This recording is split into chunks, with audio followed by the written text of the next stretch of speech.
Hello everyone, आप सबका स्वागत है। सिंपल इंटरेस्ट का पहला सेट समाप्त हो चुका है। आज के क्लास में दूसरे सेट की शुरुआत करते हैं। देखते हैं पहला सवाल।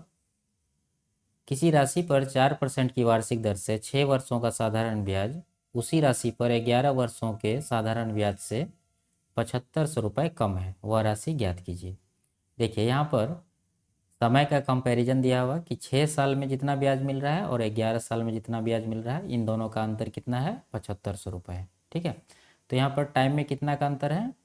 6 और 11 में 5 वर्ष का अंतर है।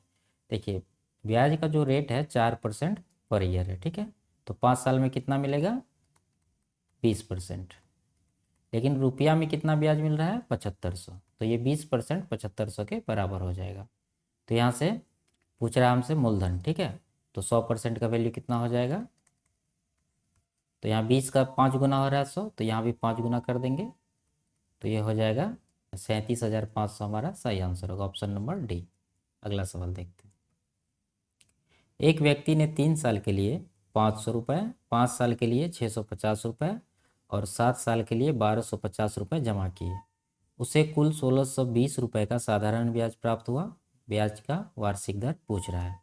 देखिए यहाँ पर मान लेते हैं ब्याज का जो दर है 8% है। तो यहाँ पर 3 साल के लिए जो 500 लगाया है, तो इस पर कितना ब्याज मिलेगा? 500 मूलधन है हमारा 3 साल के लिए और ब्याज का दर है 8%। ठीक है, 8/100।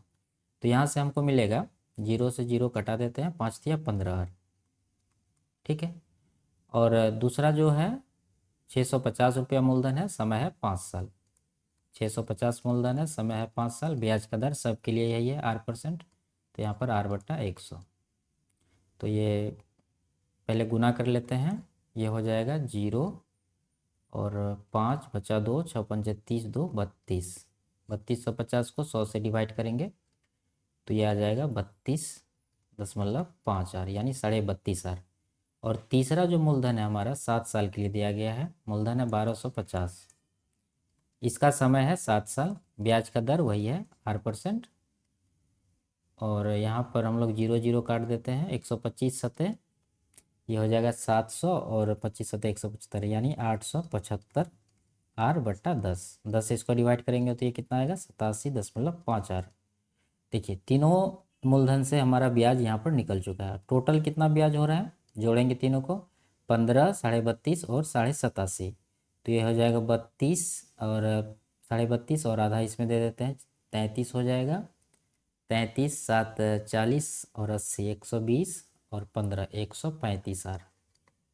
टोटल ब्याज हो रहा है यहाँ से कितना? 135 R।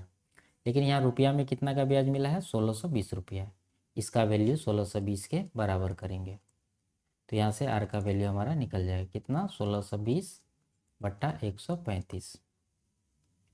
तो ये कटा देते हैं 9 से, 15 नमा 135, यहाँ भी कट जाएगा 9 से, 9 8 72 यानी 180। फिर 15 से इसको कटाते हैं 12 बार में, तो आर का वैल्यू कितना आ गया? 12। तो हम लोग जो माने थे 8% वही हमारा 12 सही आंसर, ऑप्शन नंबर बी। अगला सवाल देखते हैं। एक व्यक्ति ने पहले वर्ष में 5% की वार्षिक साधारण ब्याज पर ऋण लिया, जिसमें दूसरे वर्ष से आगे के प्रत्येक वर्ष में 0.5% के साधारण ब्याज की वृद्धि की जाती है।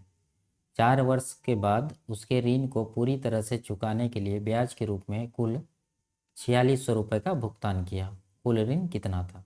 ठीक है, देखिए पहला साल ब्याज का जो रेट है 5% है, लेकिन यहाँ कह रहा दूसरे साल से आगे जो अवधि है उसमें यहाँ आधा परसेंट पर ईयर बढ़ जाता है।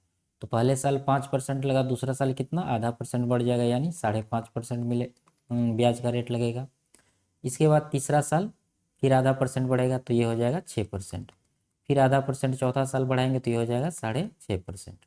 ठीक है, तो यहाँ पर टोटल कितना परसेंट ब्याज मिल रहा है 4 साल में? 5 5 10 6 16, 16 6 22, 22 और 1 23%।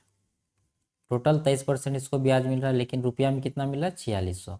तो 23% 4600 के बराबर करेंगे तो यहाँ से 1% का वैल्यू कितना आएगा? ये इससे डिवाइड करेंगे तो ये आ जाएगा 200। हमसे पूछ रहा है कुल ऋण यानी 100%, तो 100% का वैल्यू कितना आ जाएगा? 100 गुना 200 करेंगे तो 20,000। ठीक है, ऑप्शन नंबर सी सही आंसर है। अगला सवाल देखते हैं। साधारण ब्याज पर पैसा उधार दिया जाता था, ठीक है। 12 वर्ष के बाद इसका साधारण ब्याज धन का 3/5 हो जाता है। ब्याज दर ज्ञात कीजिए। देखिए धन का 3/5, तो हम लोग मान लेते हैं जो प्रिंसिपल यानी मूलधन था वो कितना था 5। तो इसका जो ब्याज मिला है कितना मिला है 5 का 3/5 यानी कितना हो जाएगा 3 हो जाएगा, ठीक है। यानी मूलधन अगर 5 यूनिट है तो ब्याज कितना यूनिट होगा 3 यूनिट। अब यहाँ पर हमसे रेट पूछा जा रहा है, समय दिया हुआ है 12 वर्ष। तो हम लोग देखेंगे यहाँ पर कितना परसेंट इसको ब्याज टोटल मिल रहा है। ब्याज है 3, मूलधन है 5, यानी 3 का ब्याज मिल रहा है 5 पर। तो ये कितना हो जाएगा 1/5 होता है 20%, 3/5 हो जाएगा 60%। यानी 60% का ब्याज इसको 12 साल में मिल रहा है, ठीक है, 12 साल में। तो पर ईयर निकालना है, तो पर ईयर निकालने के लिए क्या करेंगे 12 से इसको डिवाइड करेंगे, यानी 60/12 ये हो जाएगा 5%। 5% इसका सही आंसर होगा, ऑप्शन नंबर डी। अगला सवाल देखते हैं। एक व्यक्ति ने साधारण ब्याज पर कुछ धन उधार लिया, ठीक है। 4 वर्षों के बाद उसने ऋणदाता को धन का 9/5 वापस कर दिया। ब्याज दर क्या थी। देखिए अगर हम लोग मूलधन ये जो फ्रैक्शन है नीचे वाला ये मानेंगे हमेशा 5 यूनिट अगर मानते हैं, तो ये कितना ऋण वापस किया है उसको यानी अमाउंट, ठीक है, या मिश्र धन वापस किया टोटल धन। तो ये 5 का 9/5 ये हो जाएगा 9 यूनिट, ठीक है। 5 का अगर 9/5 हम लोग निकालेंगे तो 5 5 कटेगा बचेगा क्या 9, तो मिश्र धन हो जाएगा 9 यूनिट। यहाँ पर देखिए कितना का ब्याज इसको लगा है 5 लिया था 9 दिया, तो 4 यूनिट का यहाँ पर ब्याज लगा है। तो यहाँ पर परसेंटेज में निकालते हैं टोटल ब्याज कितना होगा, 4 यूनिट का ब्याज लगा है लेकिन इसका मूलधन कितना है 5, 4 का ब्याज 5 पर, तो ये कितना परसेंट हो जाएगा 1/5 20% होता है, 4/5 कितना हो जाएगा 80%। यानी तो इसको इस तरह से कर सकते हैं 4/5 गुना 100% से गुना करके, ठीक है। तो यहाँ पर ब्याज के रूप में उसको देना पड़ा है 80% टोटल, लेकिन यहाँ समय है 4 वर्ष, 4 वर्ष में टोटल 80% दिया, तो पर ईयर कितना आ जाएगा 80% को 4 से डिवाइड भी कर देंगे, तो ये हो जाएगा 20%, ऑप्शन नंबर डी, ठीक है।